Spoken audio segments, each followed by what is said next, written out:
చైనాలో కూడా 1921లో communist party చైనాలో ఏర్పడింది. 1949లో అక్కడ ప్రభుత్వం ఏర్పడింది, ప్రజాప్రభుత్వం ఏర్పడింది. అంటే ఎన్ని సంవత్సరాలు? 21, 49 అంటే ఎన్ని సంవత్సరాలు? 28 సంవత్సరాలు. అంటే కేవలం 28 సంవత్సరాలలోనే చైనాలో మన దేశంలాగానే అది కూడా ఎక్కువ మంది జనాభా ఉన్నటువంటి ప్రాంతం, వెనకబడినటువంటి దేశం, అన్ని రకాలుగా రష్యాకి కానీ మన దేశానికి కానీ అనేక పోలికలు ఉన్నటువంటి పరిస్థితి ఉంది. రష్యాకి ఇంకా ఎక్కువ పోలికలు ఉన్నటువంటి పరిస్థితి ఉంది.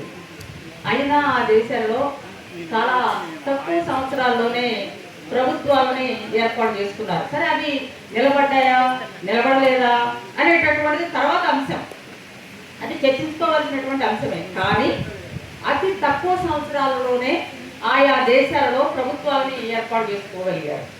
కానీ మన దేశంలో మాత్రం మనం ఇన్ని సంవత్సరాలైనా, అంటే 100 సంవత్సరాలైనా కూడా మనము ఇంకా దీని గురించి చర్చించుకునేటటువంటి దశలోనే ఉన్నాం. అంటే ఈ వ్యవస్థ స్వభావం ఏమిటి, మనకి శత్రువులు ఎవరు, మనకి మిత్రులు ఎవరు అని నిర్ధారించుకునేటటువంటి పరిస్థితుల్లోనే మనం ఇంకా ఉన్నామనేటటువంటిది మనం అర్థం చేసుకోవాల్సినటువంటి అవసరం ఉంది.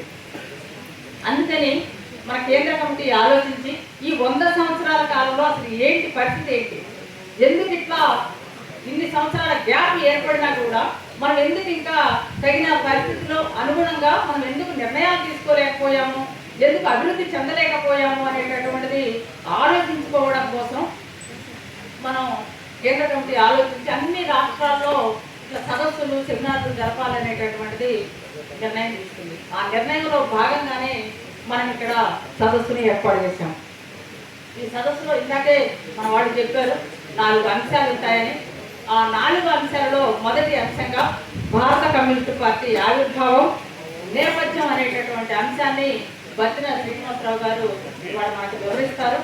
ఇది చాలా ముఖ్యమైనటువంటి, మనం తీసుకున్నటువంటి 4 అంశాలు కూడా చాలా ముఖ్యమైనటువంటి అంశాలు, మీరు ఆలోచించాల్సినటువంటి అంశాలు, చర్చించాల్సినటువంటి అంశాలు, మీ మిత్రులతో కానీ లేదా తోటి కామ్రేడ్స్తో కానీ పంచుకోవాల్సినటువంటి అంశాలు. అందుకని మీరందరూ కూడా దీని మీద దృష్టి పెట్టి మీరందరూ కూడా వినాల్సినటువంటి అవసరం ఉంది, అవసరమైతే నోట్ చేసుకోవాల్సినటువంటి అవసరం ఉంది అని విజ్ఞప్తి చేస్తూ ఇప్పుడు ఈ క్లాసు బోధించడానికి వచ్చినటువంటి బత్తిన శ్రీనివాసరావు గారిని ఈ క్లాసుని బోధించాల్సిందిగా విజ్ఞప్తి చేస్తున్నాను.